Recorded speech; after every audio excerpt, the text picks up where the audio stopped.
This is the safest thing most people will ever own, paid for brick by brick over 30 years. Not a stock, not a bet, a home. Then one Tuesday an envelope arrives. Not a storm, not a flood, a letter. We will not be renewing your policy. No claim, no fire. Nothing changed about the house, and yet everything just did. Because you can own the house, you can pay the mortgage. But if nobody will insure it, do you really still own a safe asset? Risk Casebook. Case file, the uninsurable home, the house no one will cover, and the question nobody answers. Who pays? Ask any homeowner what they're afraid of and they'll point at the sky. Fire, flood. The storm that takes the roof. So they buy insurance and they feel safe. But the real risk almost never arrives as weather. It arrives as paper, a non-renewal, a price that quietly doubles, a letter that says you're on your own now, and it shows up years before any disaster does. To understand who pays when the house finally burns, we have to start somewhere stranger. What happens when the policy simply stops? Follow this one house. We'll take it all the way to the end. Here's the thing nobody tells you. Insurance is just a bet.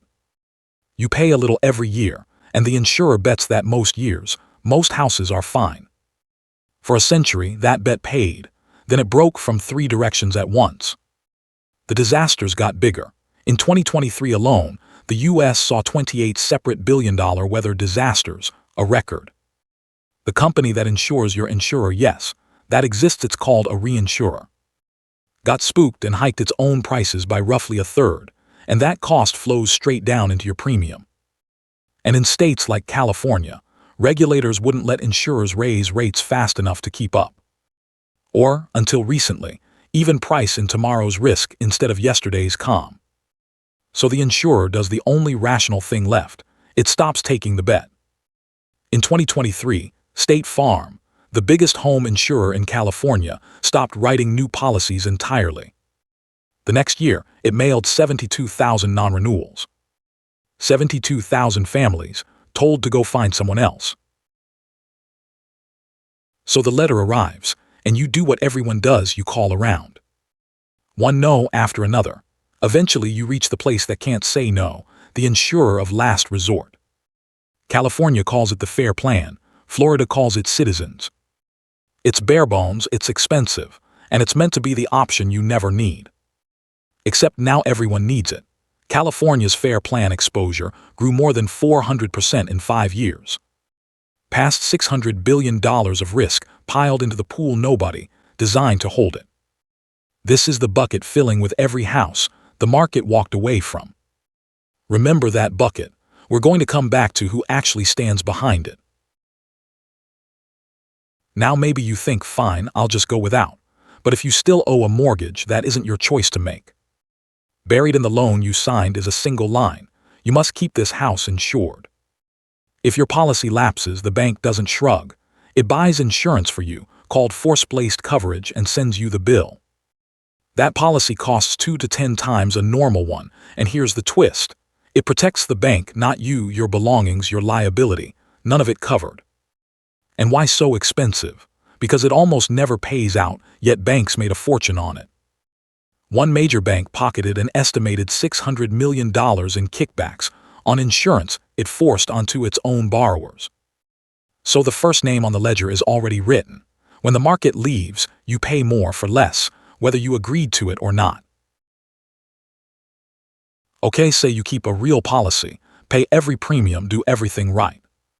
The disaster comes, and you learn the hardest lesson in this whole story. Insured and covered are not the same word. A standard home policy quietly excludes the very things people fear most: flood. Not covered, that's a separate federal policy, earthquake. Separate again, and barely 1 in 7 at-risk Californians even buys it. Storm surge, the wall of ocean a hurricane shoves ashore. The fine print files that under flood, not wind, so it's out. And if wind and water arrive together, a clause buried in the policy lets the insurer reject the whole claim, even the wind damage they'd normally pay. It has a name almost designed to be skipped over: anti-concurrent causation. Then comes the deductible, and in hurricane country, it isn't a flat $1,000. It's a percentage of the home's value, On a $400,000 house, 5% is $20,000 out of your own pocket before the insurer pays a single cent.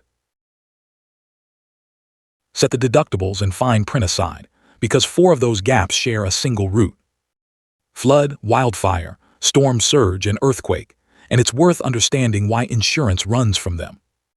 Here's the idea the whole industry rests on. Insurance works when losses are independent. Your house burning has nothing to do with your neighbors, so the unlucky few are carried by the steady many. The pool only holds if everyone doesn't lose at once. Those 4 perils break exactly that rule. They don't pick one house. They take a whole zip code in an afternoon, every home in the pool filing on the same day. And the damage lands in the same few places over and over. Nationally, just 2.5% of flood-insured properties generate nearly half of all flood payouts.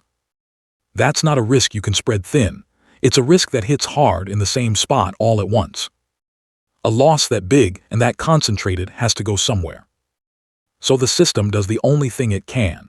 It stops being insurance and becomes a question of who absorbs the hit, because someone still has to.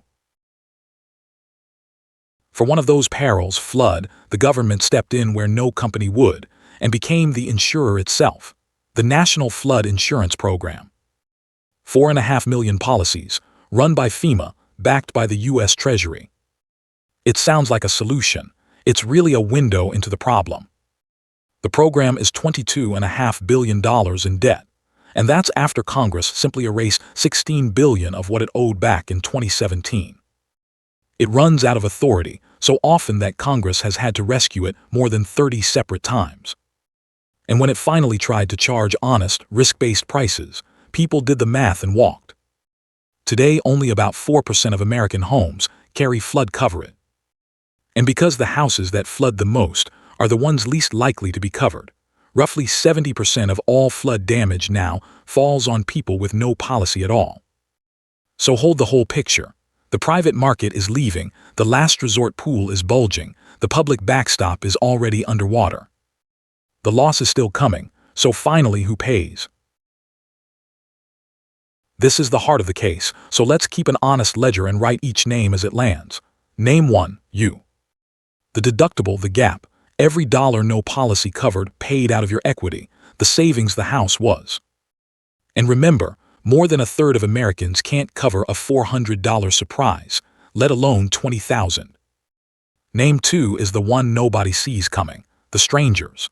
When the last resort pool takes a hit, it can't conjure money, so it bills everyone else in the pool. That bill has a name, an assessment. After the 2025 Los Angeles fires, California ordered a $1 billion assessment on insurers. And up to half of it flows back as a surcharge on ordinary policyholders' bills. In Florida, an emergency assessment can be levied on nearly every property and auto policy in the state. The neighbor who never filed a claim, helping pay for a coast they've never even seen. And when an insurer itself collapses, as a dozen did in Louisiana, a guarantee fund spreads its unpaid claims across every other insurer, and quietly, across all of their customers too. The loss never disappears, it just gets passed around the room. Name 4, the taxpayer through that Treasury debt and through federal disaster aid. Though here's a number that reframes the word aid. The headline FEMA grant can reach $43,600.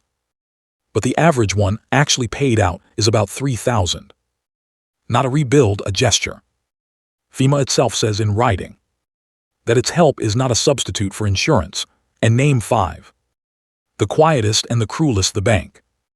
Because the one thing a disaster never touches is the debt. The house can be a pile of ash on Wednesday, and the mortgage is still due on the 1st. You can owe $300,000 on something that no longer exists. So look at the ledger now: owner, strangers, other insurers, taxpayers, the bank. The loss got spread, socialized, across all of them. Which almost sounds like the system working, until you notice the biggest payer of all isn't even on the page. It never gets a bill. The biggest payer is the house itself. Think about what value even means here. A home is worth whatever someone can borrow to buy it, and a bank won't lend on a house it can't insure. In a federal flood zone with no flood policy, the rule is blunt. That mortgage isn't even allowed to be sold on to Fannie Mae, the giant that stands behind most American home loans. No insurance, no mortgage. No mortgage, only cash buyers.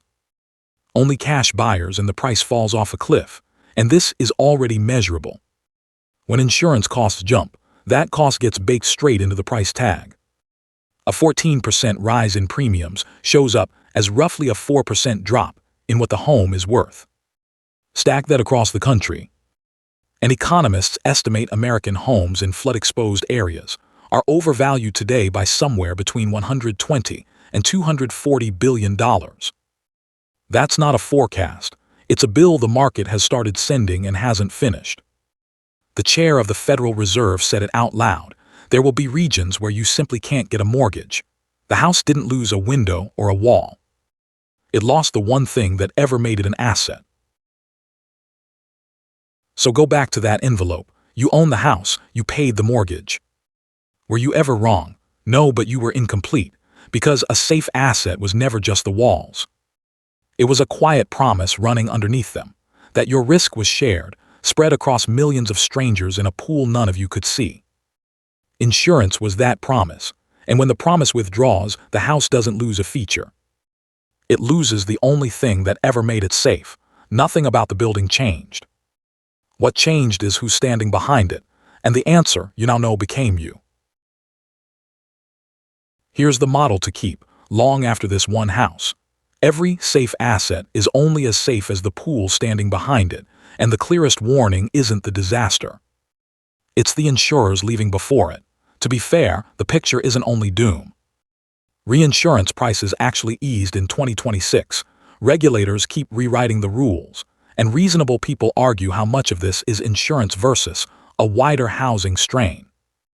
But the structural fact doesn't move. The loss is real, and the ledger always balances. The only question, the one this whole channel exists to ask, is whose name ends up at the bottom. Case file: the uninsurable home closed. The risk ledger stays open. So you decide which case it opens next. Tell me in the comments. The case the most of you ask for becomes the next file. And take your guess before you do, who pays?